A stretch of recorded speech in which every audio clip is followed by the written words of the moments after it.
Welcome to Spinning Back Clique, where each week here at MMA Junkie, we take a spin through the biggest stories in MMA. On today's episode, Islam Makhachev defends his lightweight title for the third time, and this time it was against a lightweight contender. Sean Strickland makes his case for a title shot after his boring fight at UFC 302. Hey, he said it, not me, all right? And as the fight rapidly approaches, Conor McGregor is putting in the long nights at the Black Forge Inn. Should we be concerned? Hello, everyone. Gorgeous George on the con here. And look at the distinguished panel we have for you today. We got Goes from MMA Junkie Radio. He's in Las Vegas. And he drags in two of the top MMA media members, Nolan King and Mike Bond, who were both in Newark, New Jersey this past week. They join us from Boston and Toronto, respectively. Again, two killers in the MMA media space. Cold Coffee will be on the ones and twos. But before we get started, if you could kindly hit that like button, I'd greatly appreciate it. In fact, why stop there? Smash the subscribe button while you're at it, and you'll be thanking me later. Well, fellas, we all woke up an hour earlier for nothing. All right. That's right. The UFC 303 press conference, which was supposed to be taking place in Dublin, Ireland, following this show, it's been canceled.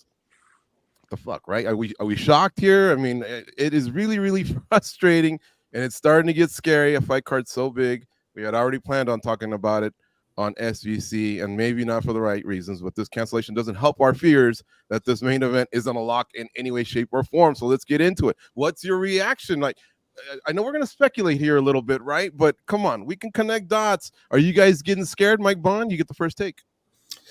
I mean, scared of the fight being canceled. I guess that's like what our bigger concern here, like what's really going on. I mean, you kind of try to put all the pieces together here, what really happened. This is obviously announced last week, and I know lots of people flew over there. We had some staff ourselves going to cover this, and I asked Dana White about it at the press conference on Saturday, more so tying into like the videos of McGregor at the club and stuff that have been coming out, just any concerns, and he kind of pushed it away a little bit, saying not too worried about it, but he was going to see Conor tomorrow, and he's like, I'll have my chance to face. And you wonder if, Dana flying over there, if him meeting with Conor, if anything happened between them that maybe led to this. You don't want to like overly speculate because, maybe this was postponed, as the UFC called it. I don't know if they're actually planning on rescheduling this before like fight week or anything like that.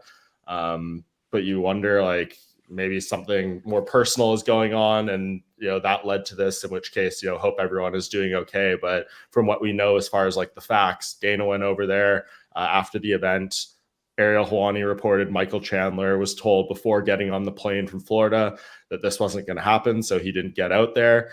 And I know a lot of people had flown over there, and there was some media scheduled for Sunday, like with television partners and stuff, for Conor to do interviews. And I believe it was reported, I can't remember exactly who I saw, I think it was Chisanga, had tweeted out that none of those obligations happened Sunday. So it doesn't seem anything is going on here as far as like this actually materializing, but the exact reason I haven't been able to find out yet. I put in a few message requests, things like that, but haven't been able to get any firm answers. So anything we say kind of in this segment about that is going to be just that speculation. But yeah, lots of red flags out there right now. Mm-hmm.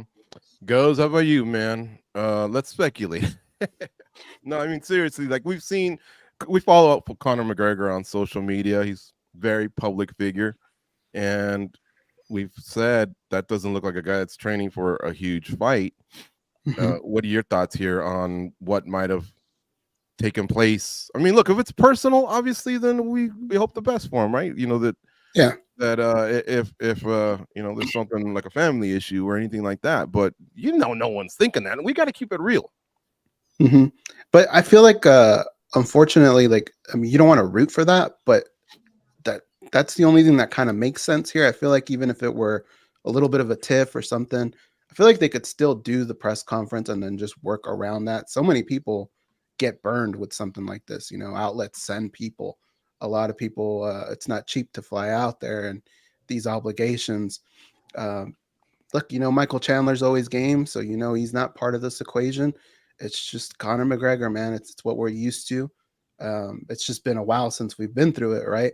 But here we are again. I don't feel I don't have that feeling that the fight's in jeopardy, but it is just kind of annoying, and it's something that goes up with the territory when you have a Conor McGregor fight. Nolan, let's go down this black hole. So a few weeks ago, Dana White did say that his head of PR came up with a great idea, and I was talking to Mike pre-show about this, and apparently that was the great idea of this press conference they were going to have in Dublin, Ireland, where, look, when they did it with Jose Aldo, they hit it out of the park. Michael Chandler was game to fly over there. Dana White already flew over there. So it probably would have been, it would have been a hit. Like I said, our Junkie was going to be there as well. But that's not the case. That's not what's happening here. So what do you think, man? Like, what's your gut tell you? I know you don't have the facts. We've made the calls. We put in, right? Is this a money issue? Could this be what used to be called a USADA issue, and I guess it's now a DSFI issue or something? An injury? Like, what do you think could have happened? I guess it's got to go into one of two categories for me, just because of the way that this was announced, right? Like, if this was a pipe burst in the venue, or if somebody got sick, or if something happened, you would think maybe they would give a reason as to why everything's getting canceled. But for 12 hours before the event was supposed to start, for this to get dropped, where, I think I saw somebody online say 8,000 tickets for this from fans. So, and granted, they were all free. It's not like these people lost money in that regard, but maybe some people traveled or, took work off or stuff like that. So it's just such a non-ideal sort of scenario to cancel something like that on a whim. And then to not give a reason has to be, in my opinion, something that either means something that could potentially interfere with the fight. I'm not saying fight's off, or maybe there's some sort of contract thing going on. Who knows? Or it's something personal, a personal issue, maybe like a family member, something that's more in somebody's private life and they don't want to say. But some of the stuff I'm hearing kind of is that McGregor was training pretty normally leading up to this as of a few days ago. So I'm not necessarily sure exactly. Like Mike said, this is kind of speculatory at this point. But it's unfortunate, because I think this would have been some of the more unique fight promotion we've seen in a while, kind of leaning into a throwback, turning the clock back, in a kind of a fun way, that Conor McGregor's back now. We're going back to Ireland to do a press event. We haven't been here forever. And him and Chandler are going to kind of be able to mouth off in front of a crowd for the first time since this fight's been announced. So definitely a bummer, definitely unfortunate for Abby Subban, who's over there right now, although I think he might he'll have a pint or two before he comes home. So I guess that's a plus. But yeah, just a bummer all the way around, man. I guess we'll have to, I'm sure the UFC is going to have to say something. The next time Dana shows up anywhere, he's going to probably be asked this question first. Abby should go to the Black Forge Inn and do an off guard if he's game around 3 a.m. Mike, tell me something here. You Nolan used the word unique, and I get what he's saying, but I have a theory. Ryan Garcia pulled something off in boxing a few weeks ago, where he was putting on this whole look like, I'm partying, don't take me serious, and then of course he says it was a big troll job. Conor doesn't like to get one-upped in combat sports, or even sports in general. Do you think maybe he was taking that path of, hey, it looks like I'm doing this, but a real G was going to show up? Remember, we thought Jose Aldo was going to phone it in, and he whooped Jonathan Martinez. Yeah, maybe a little bit. I think that's what like Dana was kind of alluding to in his answer, being like, well, in one video he looks like this, in another he looks like that. I don't really know. Like, if you do look through those videos, it's not like Conor's like pounding shots and like has, beers in each hand, stuff like that. It doesn't necessarily look like, it looks like he's just having his fun.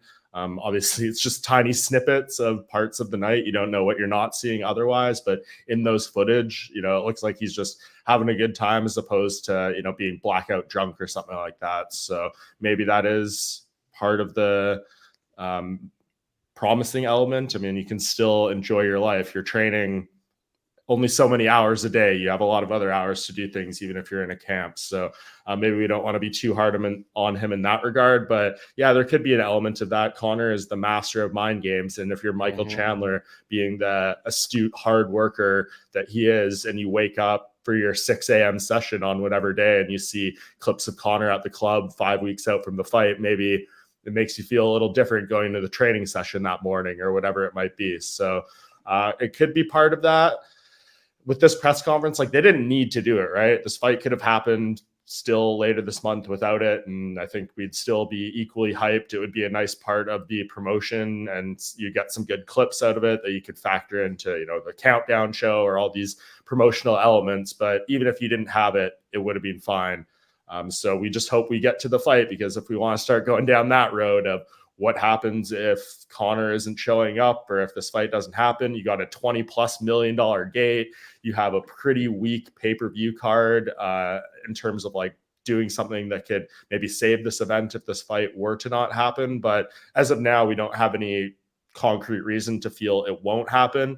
We know Conor McGregor, when he signs that contract, he shows up. That's been part of his entire imagery and part of the reason, you know, UFC sold him as they have and loved him. So it would be unprecedented for Conor and his history to not show up to the fight for whatever reason. So I'm not going to go too far down that road, but yeah, this is obviously, as I said earlier, a bit of a red flag, and we'll see what happens as more information comes out. But I am sitting here right now with the utmost belief still we see Michael Chandler and Conor McGregor in that octagon June 29th. I think the closest we had was McGregor was fumbling the UFC 200 preparations, and Dana White penalized him a couple shows. Yeah. But showing up to fights, the guy does show up to fights, but he has messed about before, and the UFC has checked him. Although that McGregor, who was huge back then, is even way more huge now. It's a mess. Mm-hmm. Mm-hmm. I think if he is playing mind games, like the only people we can pull that over is the audience, you know, maybe over us, but Michael Chandler, that ain't gonna stop him from working out. Like George, we've seen him when he's not in camp, he doesn't miss workouts. Like that dude is gonna train his ass off. He's been waiting a long time. I don't think those games will work on him if that's what Conor's trying to do. Mm-hmm. All right. Well, as we get more information, obviously here at MMA Junkie, we will be reporting it. Right now, there just isn't anything of substance other than the press conference has been canceled. But that's why we started early, because we were going to transition from there to Dublin, Ireland. We had one of our colleagues. He's out there actually right now, and this is something we heard of overnight. Like Mike Bond stated, they told Chandler don't even hop on the plane, so it's not Chandler related if you're late to the show here. But we'll talk more at 303 in a bit. Let's get to the stuff that took place this past weekend. Guys, did you know that by the time the main event went off, Islam Makhachev had climbed to about a -650 favorite? I'm sure the bettors were chasing their losses and boosting the line a little bit, but Dustin Poirier sure wasn't having it. He did not look like that big of an underdog as the fight played out. Respect to the Diamond. We had ourselves a proper title fight with lots of tactics and adjustments that we weren't expecting over 4 rounds and change. I loved it. How about you guys? Let's get a reaction to the result. Nolan King, you were there cage side. Yeah, it was fantastic, man. It was exactly what that card needed. You know, the rest of the card was a bit slow leading up to it. I know we had a few moments throughout, from the Basil Hafez to the Mickey Gall fight, a couple submissions, one from Almeida, one from Kevin Holland. But this was just a next level MMA. It was one of those main events where you realize how good some of these guys really are, like what it is to watch 2 really elite fighters go at it. And I think for a lot of fans, and myself included, Dustin Poirier, even though he came out with a loss, surpassed our expectations of what we expected to see from him. I thought Dustin could potentially have a moment or two within the fight, but to have pretty consistent moments throughout that fight and make it a really competitive battle and give Islam Makhachev some problems at times with the body shots, with his elbows in the clinch. I thought that it was just a really great showing from both guys, but Islam's just next level, man. His ability to overcome, his ability to mix in his striking, I think we saw from him on Saturday more than we've seen in the past. And then ultimately, when it came to the wrestling, just incredible. The golf swing, ankle sweep, whatever you want to call it, was fantastic. And I think that was the game changer and ultimately led to the final sequence there. So just a really great fight, topped off by a great finish. And Dustin Poirier should be very proud too. If this was his last fight, what a way to go out. I think he got that respect from the crowd that we see sometimes in retirement fights, which was great to see as well. But if he also sticks around, I won't complain either to see a couple more battles from the Diamond before it's all said and done. Mike Bond, you've been cage side for many title fights, many Dustin Poirier fights. This one wasn't as violent, right? I mean, I guess he did land a really nice elbow. He landed a nice right that hurt Makhachev early, but I'm talking about like the profuse sweating. But man, wasn't it fun watching it unfold? Makhachev had answers for Dustin's stand-up. Dustin had answers for Makhachev's grappling. That's the part that I loved, was just seeing the way this thing was unfolding. And you're always wondering, could history be made as it was unfolding? But what were you feeling that night as you were watching it? Yeah, I mean, I think there was like a feeling in the entire arena, maybe a hope from a lot of people too, that Dustin Poirier would do the unthinkable in some people's minds and get this done. And he had some moments in there. Definitely as the fight went on, he was able to figure out Islam's takedowns a lot more and stuff them and keep it on the feet, which allowed Islam to shine and show to people that he is much more than a grappler and has some really serious striking skills. I mean, you can make a strong argument he outstruck Dustin for a lot of those exchanges when they were on the feet. So that was extremely impressive. But as Nolan said, very commendable effort from Dustin Poirier. And here he's fighting the #1 pound-for-pound fighter in the world. We can get into who believes Islam is really #1 pound-for-pound in a bit here. But yeah, for Dustin, I think he put his best foot forward there. Of course, I'm sure a lot of people would have loved to see him actually get it done, but for what it was, I think he's got to be pretty happy with that, and he could leave with his head held high. And whether this is his last fight or not, I'm assuming it's his last title fight. That's probably a much more fair thing to say. And I know on paper it looks bad, 0 for 3 in undisputed title fights, all 3 by submission loss.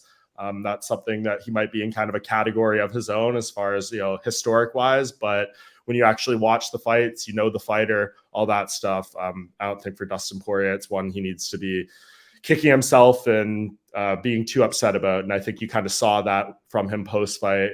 After the losses to Khabib, Oliveira, he was much more emotional. He was crying at the press conference. We didn't get that version of him post-fight here. He was obviously disappointed, but there wasn't that same level of external emotion for him. So tough night in the end with the result, but I think he proved a lot. Islam proved a lot. Great fight. They saved what was an otherwise quite terrible fight card. So they got to be happy. That was one of the better fights of the year. Goes and I were ranking it at giving it a letter grade of about a C, around the 6 range. And then the main event obviously boosted it a little bit, but we were on the edge of our seat in that main event, right? Both guys came to battle. You've seen a lot of fights. What were you thinking as this played out? And then let's transition into what Mike was saying, man. I don't want it to be Poirier's last fight, but go ahead, share your thoughts. Yeah, no, I mean, it was definitely fun. And, like Mike said, the card needed it. And when you add in the fact that the judging was absolutely insane that night, it even threw another wrinkle into your head, like what could actually be going on at this time. But I think both fighters kind of surprised each other, right? Like if you look at, not to call them deficiencies, but areas where both guys thought the other guy was lacking, they kind of came strong, right? Like Islam's striking wasn't bad. Dustin was great, fighting off some of the takedowns, getting up at times. I think they surprised each other, and we were able to see Islam kind of fight through adversity with that cut. A lot was proven in that fight, I think, for both fighters. Dustin Poirier, even though he lost, I mean, he took arguably the pound-for-pound guy to the limits there, right? So, I mean, it's not like you look at him and you say, this guy doesn't have what it takes. But for Dustin Poirier, I've always been that guy where if a fighter says he wants to leave the sport because he's keeping his health in his mind, I'm not going to argue with that. If that's what he wants to do, I kind of commend that. But do I think he still has what it takes? I think he has what it takes to put up some really good fights, maybe some interesting matchups, and make some more money towards the end of the career. I know he says he has it, and he probably does, but I'm sure there are some scenarios that could make him some good money, and you just never know. But it was a little sad if this is in fact going to be his last fight. And if it is, though, hats off to this guy. He's one of those people where if you have kids and they're doing jiu-jitsu, wrestling, striking, whatever you want to maybe model after Dustin Poirier's career. Mm-hmm. Guys, let's talk about the champ, Islam Makhachev. Yeah, there's some chinks in the armor. You can't get to him. He's not unbeatable, and that probably freshens things up for the other 55ers. Sometimes you look at the top and you're like, how am I going to deal with this monster, right? But no, this guy, looks, dare I say, beatable. I mean, you have to fight a perfect fight, but What is next for Makhachev? He doesn't like rematches, so he doesn't want to do Sarukian again because they met up years ago and he beat him already. But Sarukian, in my opinion, has earned the shot. He wants to be a champ. He says that's where the legacy, that's where the respect comes. I disagree. I think title defenses is your best way to lay legacies. And Edwards has a really stacked division with a lot of title contenders. So what should be next for Makhachev? Mike, let's go to you for that one. I think it's got to be the Sarukian rematch. That just makes too much sense to me right now. It's a perfect fight between these two. There's a storyline, there's a history, there's so much improvement on both sides from that first fight. Obviously, Islam's got like this championship and pound for pound aura now, and Arman has a lot of reason to feel that he can win that fight, knowing that the first time they fought, it was his UFC debut, 20 days notice. I believe they put on the fight of the night that evening. So like for him, you can build a lot of confidence off that. And especially having just beaten Charles Oliveira, all those elements, I think that's the right fight to make. I do think if Islam wins that, you could make a pretty good case that he's cleaned out most of the lightweight contenders at that point. Well, beaten someone like Arman twice.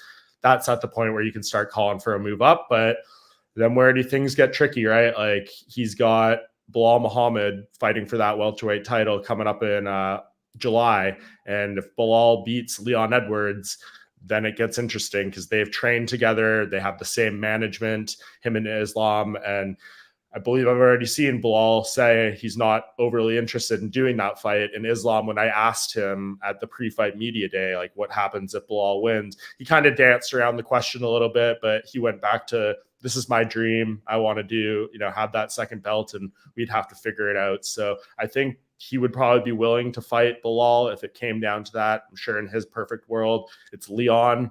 That fight was offered at UFC 300. He had to turn it down because of Ramadan. So he's already been offered the Leon Edwards fight once. So I don't think it's impossible to think we could get that again, maybe later this year or early next year. But I think first it's got to be Arman. I want to keep order here. And there's just so much on the line, right? Like he's currently tied for that title defense record overall in the division with BJ Penn, Benson Henderson, and Frankie Edgar, and Habib, and to set yourself apart at 4, given no one's been able to cross that threshold in the storied history of this lightweight division. I think that would be a really big deal, right? It was like for so long at heavyweight, everyone was tied for that record. And then finally Stipe broke it and had like 3 straight title defenses. And I think that's what gave him the argument for the greatest heavyweight of all time in a lot of people's minds. So to me, that's the right play. Allow Islam the chance to make that history. It's probably going to end up in Abu Dhabi, even though him and Arman both say it's their dream to fight at Madison Square Garden. But if you did, we'll get into that part of the conversation later. Could you imagine John Jones and Stipe and Islam versus Arman on the same card with this whole pound for pound debate between Jones and Islam? I think that would be a lot of fun and a good way to promote both guys. So I think that's kind of what the future holds here. Things can happen. Maybe someone gets hurt, et cetera, and the situation changes. But right now, Arman Sarukian absolutely deserving of a title shot. And despite Islam's reluctance and not wanting rematches, I think that's the fight that happens, and he takes it. Mike, I will add, though, yes, he will have cleaned out most of the division, but I also like what Mateus Gamrot has been doing in the last few years. He's got 3 in a row. He's the guy that helped prep Dustin Poirier for that game plan to fight off Makhachev's wrestling. So I'd like to maybe see him get a shot before Makhachev moves on. But yeah, Sarukian's next for sure. Nolan King, your thoughts, man? Should we even be entertaining 170 at all, or should it just be shut down? It seems like both divisions kind of have work to do for both champs. I'm not against it like in the future, but I think right now Mike's totally right. I mean, this is not a fight that we just saw. This is a rematch, but it's doesn't have many of the rematch elements that we're used to when it comes to title fights. I mean, this fight between the two of them happened years ago. Arman was making his UFC debut. Islam was still kind of a rising prospect that was turning into a contender. So both of these guys have come such a far distance since then that I think that this is just a really intriguing fight. Arman has done more than enough to earn his shot at Islam Makhachev. And I'm more concerned, honestly, about what it would do to welterweight. Like, I think there are a number of fighters who are like that one within an arm's reach of being the next contender up there. I know maybe at the top we've seen Leon beat Kamaru, we've seen him beat Colby Covington. So those fights we've already seen, but like there's Ian Machado, Gary. There's who else is rising up right now? I mean, there's Shavkat, there's Jack Della. So there's all these new fighters up there, new matchups, new challenges. So I kind of, if there was really nobody at lightweight, you can make that argument. But for me, I think that to clog up welterweight right now and to have a great, really top tier elite, another one of those elite lightweight fights that you're just leaving on the table behind at 155, I think it would be doing a disservice to both divisions to do it right now. I'm not opposed to it. Maybe let's check back after Islam fights Arman if he gets through him. My tail started wagging when Mike Bond brought up Sarukian and Makhachev on the same card as Jones and Miocic. Huge Russian population in New York. You know, they love themselves a good lightweight title fight as well. But yes, man, let's start the early argument. Who, by the way, who is number one goes on your pound for pound list? Because if those two fight and defend, that's going to be a huge talking point leading to and obviously post fight. But as of right now, you know, the announced team was telling us it was Makhachev. The president of the promotion says, no, it's Jones.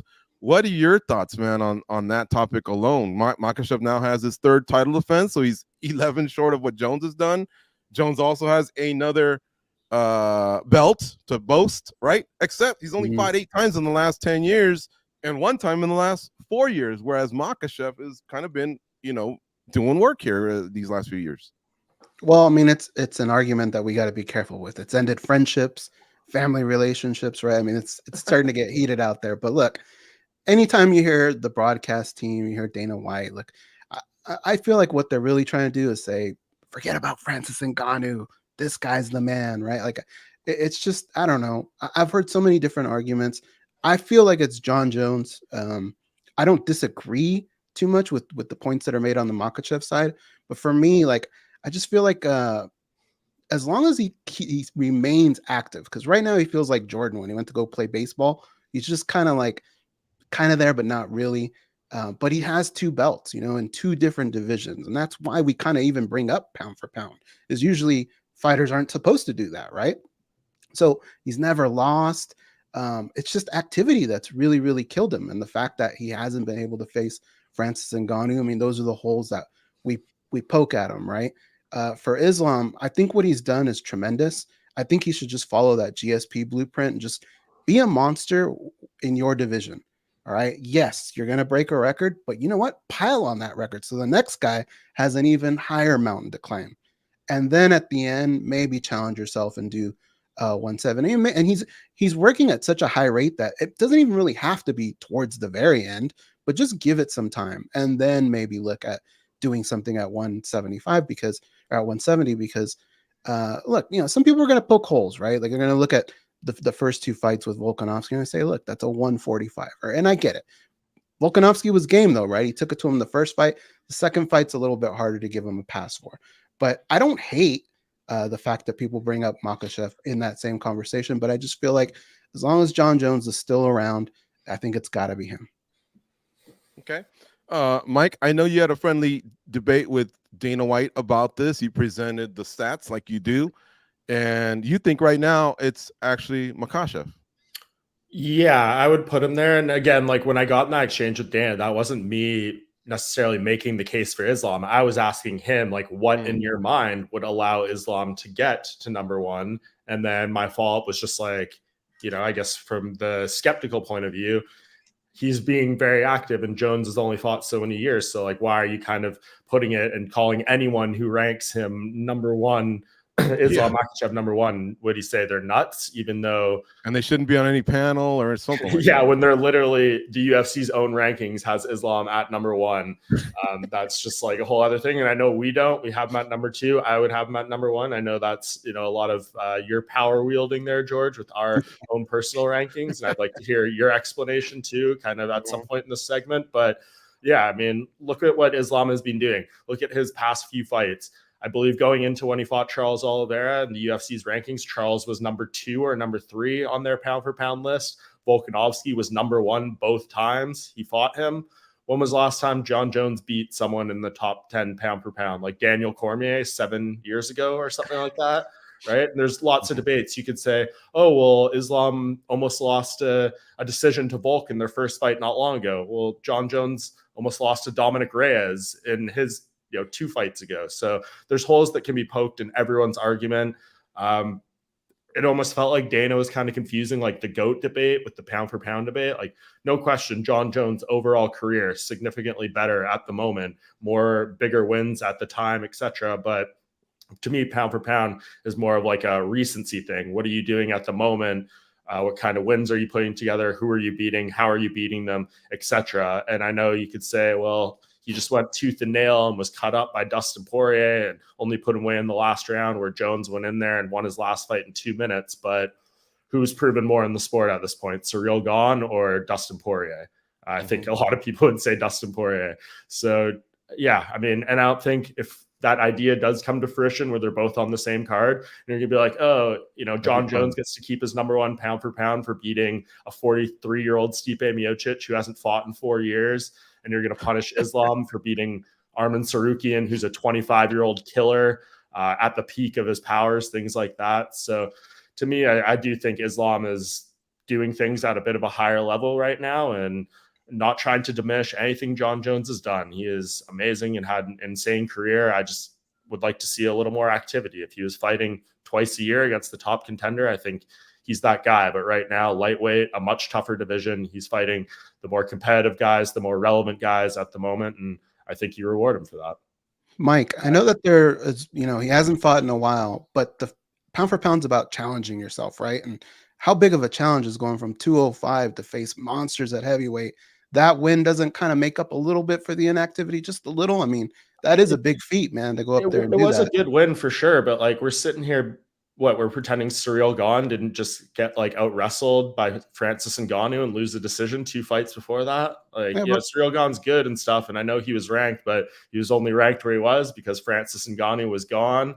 I know that like Dana technically saying it was the top heavyweight in the world, I guess, in the UFC's rankings at that point. But that's because a very notable person was no longer there with the company in the fight we wanted to see. If John Jones had beaten Francis Ngannou in that heavyweight debut, this is not even a discussion, right? Like, you could say a lot of different things. But yeah, just right now, like, doesn't quite do as much for me, that win.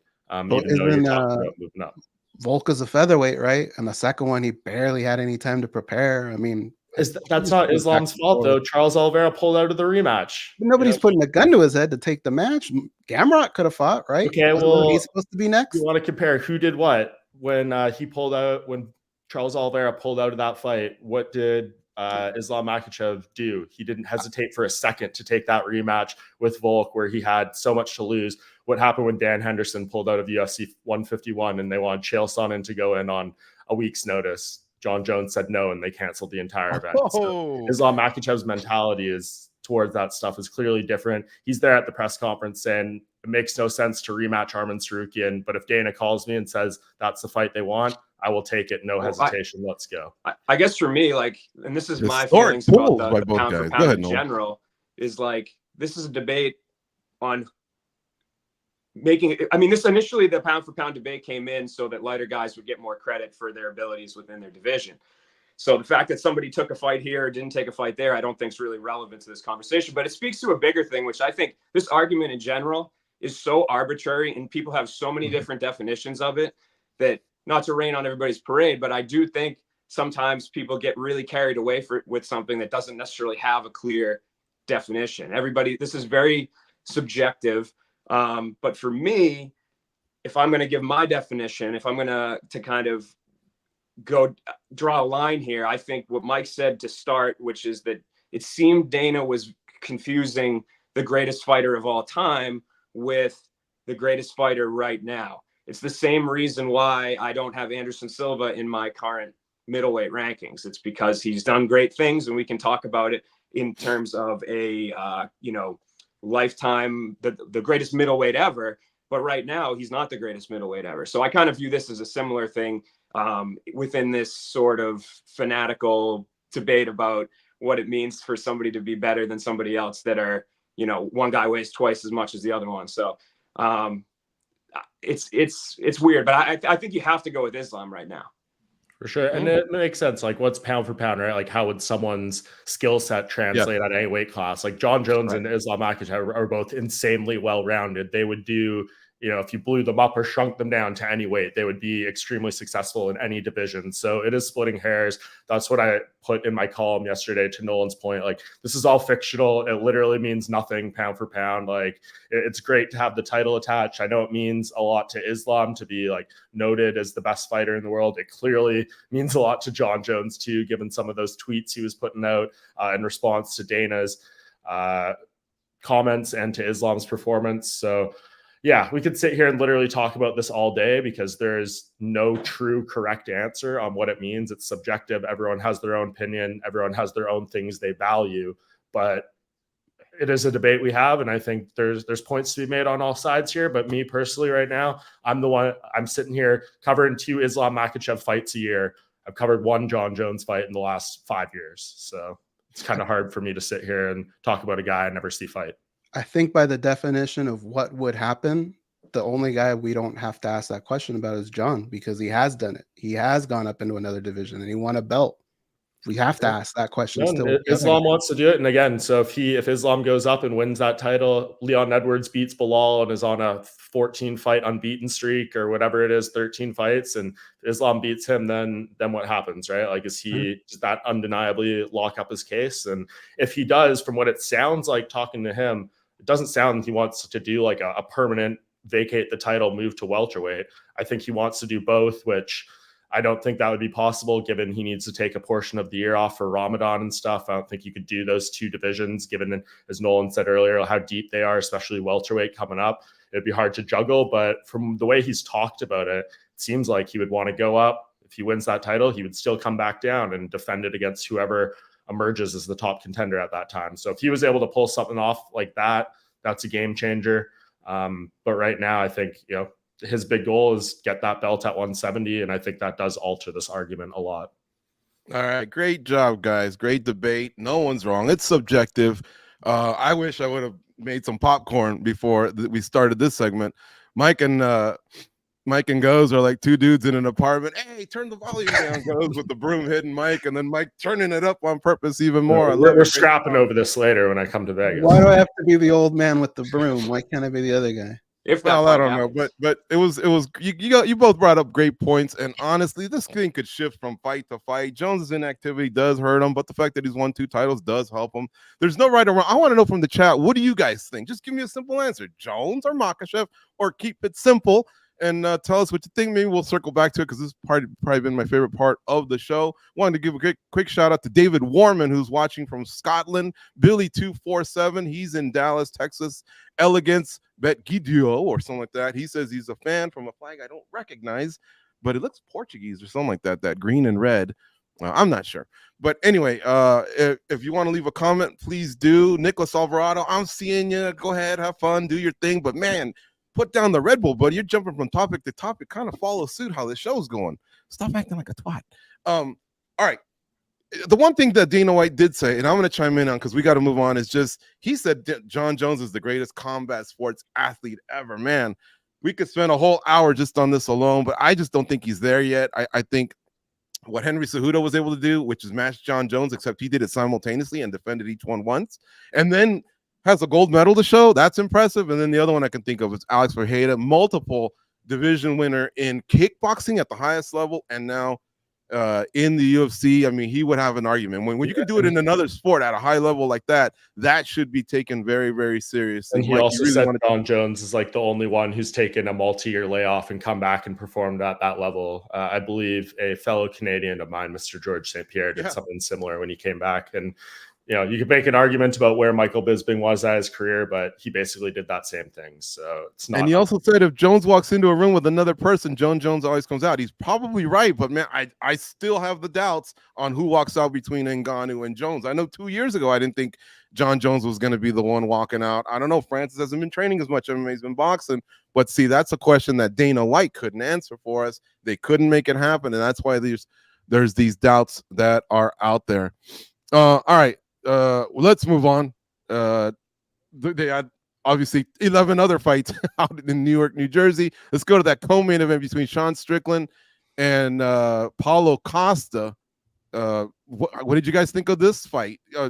Some people said it was boring. I just saw some lights being flashed. Sean Strickland said it was boring, but I guess Costa packs that type of power, and he had to establish something with the leg kicks that you just thought, well, can Sean Strickland hang on for 25 minutes and not get finished? Nolan, how about you, man? What did you think of this fight? Was it appealing to you? It was frustrating for a number of reasons, and I think some of those, in some ways, that's good for Sean Strickland, and in other ways, for the viewership, it's bad. I think it's going to be tough for people to get excited about his fights if this continues. But on the other hand, he's so good, man. He's so good at doing this. He confuses his opponents. So why would he ever stop doing it? Paulo Costa was, pretty clearly frustrated, I think, with what he was seeing out there. He was presenting, even less offense than Sean was. At least Sean was moving forward. He had his flurries. He had his moments. He landed kind of a knockdown sort of blow. He landed a nice hard jab that put Costa on his back foot. He landed some nice head kicks there at the end. But yeah, man, he's just, what a frustrating guy to fight. Sometimes it can be frustrating to watch, but he is damn good. He is an excellent fighter, an elite fighter. And I think he's made his case to have his next fight be the title fight. Granted, will the UFC leapfrog him with if Hamzat goes out there and rips through Rob Whittaker? Are they gonna leapfrog him there? You obviously got to book Izzy versus Dricus before that. So there's a lot going on here, and Sean might be sitting out for a while, but he did say at the post-fight press conference that he's very willing to do that, even if it meant waiting out for 2 title fights or so. So he's been, for a guy at his level, he's been fairly active in recently, so maybe a break would do him well. But yeah, I think to me, there's intrigue in him fighting Izzy again. There's intrigue in him fighting Dricus again. There's intrigue in him fighting Rob or Chimaev. Like, he's that guy that's right there, and on any given night, he could beat any of those guys. So for me, if we know the UFC doesn't love when guys sit out, if they make an exception for Sean Strickland being a company man, as he called it, I would be fine with him getting, whenever he steps back in the cage, being across from the guy that's holding that title. Should he be next? Did he earn it, or those names that got thrown out? Whittaker, Hamzat, old Jared Cannonier. He's got to win over Strickland. I think he's won 4 or 5. What are your thoughts? I think there's a lot of people that can kind of steal the party from him. It wasn't one of those performances that I think that makes Dana happy. It's just difficult, the way he comes in so high with his guard and he uses his front kick as a jab. It's like, if nobody's going to play ball with you, if Paulo Costa's not going to strike, he's not going to counter strike. And we kind of saw something like that coming. And if you really, really want that shot, you got to do what you kind of did in the last minute of the fight, and that's be aggressive and get that finish. I could see it maybe going to him, but honestly, I don't think things are going to work out in his favor. And I think time has just shown that if you sit around, it doesn't always work out for you. Mike Bond, is Paulo Costa still a star? Can we still be putting him in big fights, or does he just need to become a gatekeeper and get a winning streak to get back to that level, I guess, that we all think he's at, because he's so popular on social media? Yeah, I guess it depends on a lot of things. His contract, how much is he being paid? UFC isn't gonna, give him too many layups, and if that's the case, it would be nice for sure to see him get a confidence builder back. You kind of hear Joe Rogan on the broadcast pointing out, like, he hasn't been the same guy since he lost to Israel and had his first loss. I believe he's 1-4, including that title fight loss back on Fight Island all those years ago. So yeah, he hasn't necessarily been that same guy. We saw mowing down the division and just destroying people like Johnny Hendricks and going to war with Yoel Romero. That guy seems like a bit of a thing of the past right now. We see glimpses of it, like here against Marvin Vettori. That was an insane fight those two had, but it seems like something's missing, and he seems to at least acknowledge that. You see the social media posts he put out last night, basically saying, like, I'm not going to care anymore about points and all these different things. And I can see that, but it's tough, man. Like, what do they say, right? Like, exhaustion makes cowards of everyone. And he seems to be aware, especially in a 5-round fight with Sean Strickland, right? Like, cardio is playing a huge, huge part in a fight like that if you're not able to get an early knockout. So he's conscious of these things, and he's trying to taper his style around that, but the results haven't been there. So I guess something does have to change up for him if he wants to get back on the winning track, have that momentum. I would like to see him take a step down, maybe a much more winnable fight for him. Maybe you do like him versus Kevin Holland or something like random like that. There is fights to be made that I think would still be exciting and main event worthy, all that stuff where you can maximize his name. But right now, yeah, he doesn't seem like he's that guy who's going to be a true title threat. And this was always a really, really tough matchup for him with Sean Strickland. The upside was there if you could win. He's obviously ranked #1, but the downside is kind of where we're at now. Skybees and El Daddy says Strickland fought an intelligent fight, deep kicks the entire match to manage the distance and avoid more calf kicks. Joseph Boza says that's 4 out of 5 losses for Costa. Interesting to see what he gets next. I think Mike laid it out nicely. Frozen Like Elsa says Deshaun needed a TKO KO finish to get that title fight. So he didn't put an exclamation point is kind of what he's saying. Brian John says just wish Strickland would stop saying that the fight is going to be to the death and then just sparring. Not a bad point there. Yes. It's sometimes he's his own worst enemy. Goes, make it quick. What do you have? No, I was just gonna say I get him holding back a little bit, because of the cardio and all that, withholding the strike count. But did he have to do that on the baseball diamond? That was an awful pitch, dude.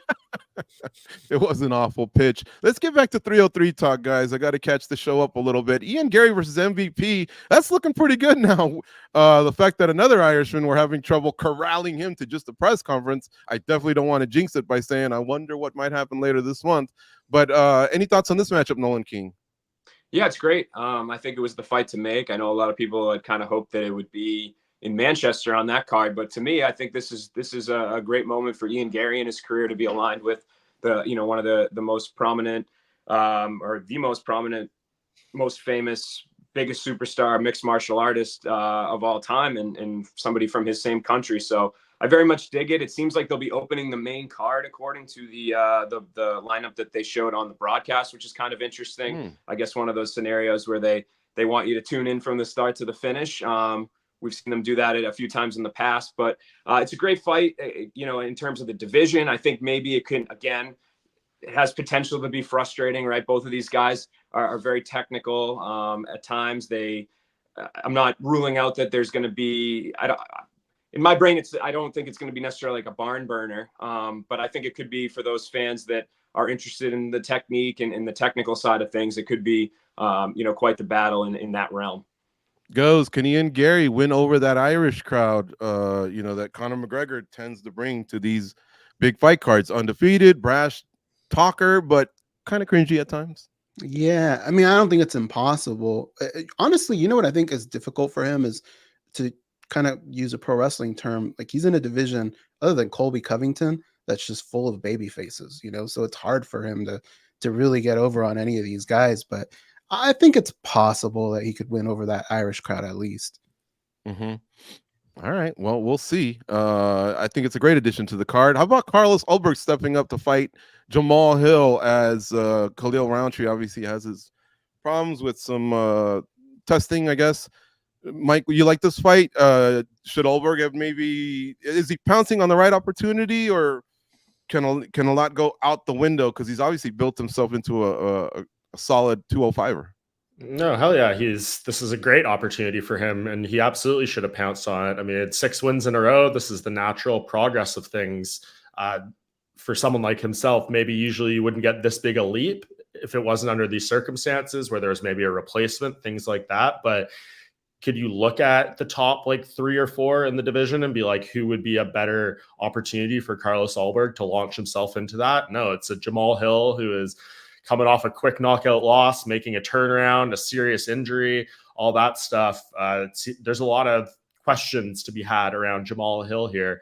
And if you're Carlos Ulberg, those are things that you absolutely hope you can take advantage of and hope he is vulnerable in this fight. And if you're Jamal too, it's a good matchup, a guy who in absolutely no way is going to try to take you down in this fight. It's going to be a stand-up fight. You can try to showcase your skills there. Maybe you can even try to use some offensive grappling in this fight. So I think for Jamal, there's a lot of upside here too.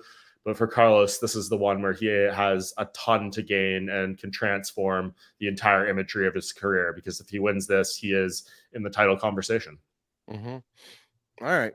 So yeah, UFC 303 getting a nice little boost there this past week. That's why we're covering it. And speaking of 303, we had plans to broadcast a UFC 303 press conference in Dublin, Ireland. If you're late to the show, that has been canceled. But that's why we went an hour early. However, this show you can catch every Monday at noon Eastern, 9 a.m. Pacific, where we unpack the biggest stories of the week, the results, the drama, the news, the rumors, all that good stuff. Every week, spinning back, click, share it, retweet it, DM it to people. Let's help this show grow. And right now, what you can do is hit that like button.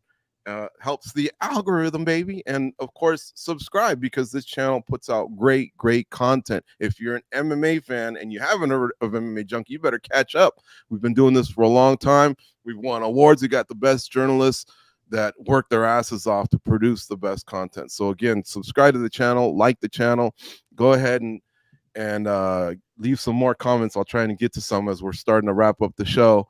But let's talk about UFC on ABC 7. So that's going to take place in August in Yas Island, Abu Dhabi. So, you know, ABC cards are usually pretty stacked, and the UFC kind of dropped a lot of fights on us at one time. I love it when they do that. Check out some of the matchups and some of the names, some of them from left field, others maybe questionable or whatever. We got Corey Sandhagen versus Umar Nurmagomedov. How's that not some sort of a title contender after Merab Dvalishvili and Sean O'Malley hopefully fight? Nick Diaz, not Nate Diaz. Nick Diaz is back. He's fighting Vicente Luque, so that should be pretty interesting as well. Michael Chiesa, who just recently got married, congrats to him. He fights Tony Ferguson off an 8-fight losing streak, but very popular. Yeah, it's a 7-fight losing streak. Don't get too ahead of yourself, George. Come on. I apologize. Davison Figueiredo versus Marlon Vera. Too soon for Vera? I don't know. Mackenzie Dern versus Lupi Godinez. Goes, what did you think of this card that was dropped on us for UFC on ABC 7 out in Yas Island, Abu Dhabi? It was fun. I will say I was a little surprised by A, Nick Diaz being back, and then B, his opponent. That kind of surprised me a little bit, especially the way it came out. I thought it was a typo because I thought Tony Ferguson. I don't know, like it all kind of caught me by surprise, but hey, I'm happy with it. I just hope it ends up being a really good card. Are you saying Nick versus Tony is what you would have done, and Luque versus Chiesa, who I believe have fought once before? Was that how you would have ran it? Something, you know, like I don't know. I just Vicente Luque. For me, look, it's been really tough with Nick Diaz. He said something not too long ago that's always stuck in my head, and it's just that he does not like fighting. And this late in his career, that just hits home even more, because then now you know he's just doing it to make money. And I just don't see very much upside in Vicente Luque. That just doesn't make too much sense for me. Good for Vicente Luque, but I don't understand why this matchmaking. Mike Bond, why is Nick Diaz fighting? You usually have something up your sleeve. Is he like on his last fight and this gets him out of it and free and clear? Or you think maybe he just could use the money? What do you think is happening here? Yeah, I'm not sure on that side of it. Definitely, as far as I know, not a contract thing. I think he actually has 5 more fights left on his UFC contract. So yeah, it's not happening there unless they came to some sort of deal. I think Dana said at the press conference that Nick did meet with Hunter Campbell over like a dinner, and they hammered out, you know, the details for this fight. So maybe it was something has changed there and he has less fights, or who knows? Because I imagine in some sort of world, Nick would like to go do some boxing or something like that, but I'm not really sure.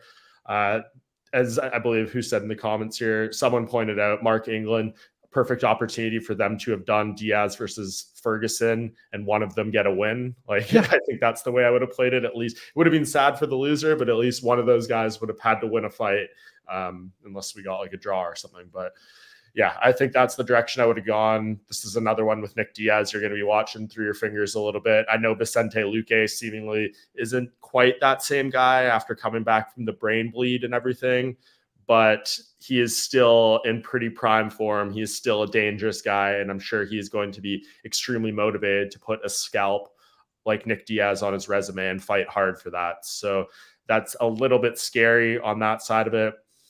Nick Diaz going to Abu Dhabi, where you definitely cannot indulge in marijuana, is an interesting element of this fight too. So I don't know how this is going to go. It's always kind of crazy when a Nick Diaz fight happens, and here he is back. And then on the Tony Ferguson side, man, I just hope, again, it's not too ugly out there. But Michael Chiesa is a guy who is not going to try to smash your brains in on the striking side of it too much. So that makes me feel a little bit better. Mm-hmm. Well, I wonder why. Maybe that's why Kevin Holland didn't want to go to Abu Dhabi then, because he was offered Nick Diaz, and I don't see how you pass that up, man. That guy's still a name no matter what, but he preferred fighting Mikhail Olechek, or however you pronounce his name. Nolan, is Chiesa versus Ferguson the right matchup? Yeah, I mean, again, I think Tony's at this point where we're all a little concerned about him fighting in general. I did think, Chiesa's last outing was not particularly great or strong either. So it's within an arm's reach of, if you're going to book Tony Ferguson again, I'm kind of okay with Chiesa being on that list of fighters that you would give him. And like Mike said, I think perhaps the potential for brain damage is a little bit lower. As everybody's pointed out, the Diaz fight was right there. I would have preferred that, but you also don't know too with Nick, was Ferguson somebody he wanted? Like, Nick's got that privilege, I think, right now to kind of be given a few names and say, which one of these names and dates do you want? And so, from what I'd heard, it was like early March when these discussions started. So this has been going on for, almost 3 months since between that and the announcement. And I think even once mid-March, Nick posted and deleted a picture of him and Kevin in the video game.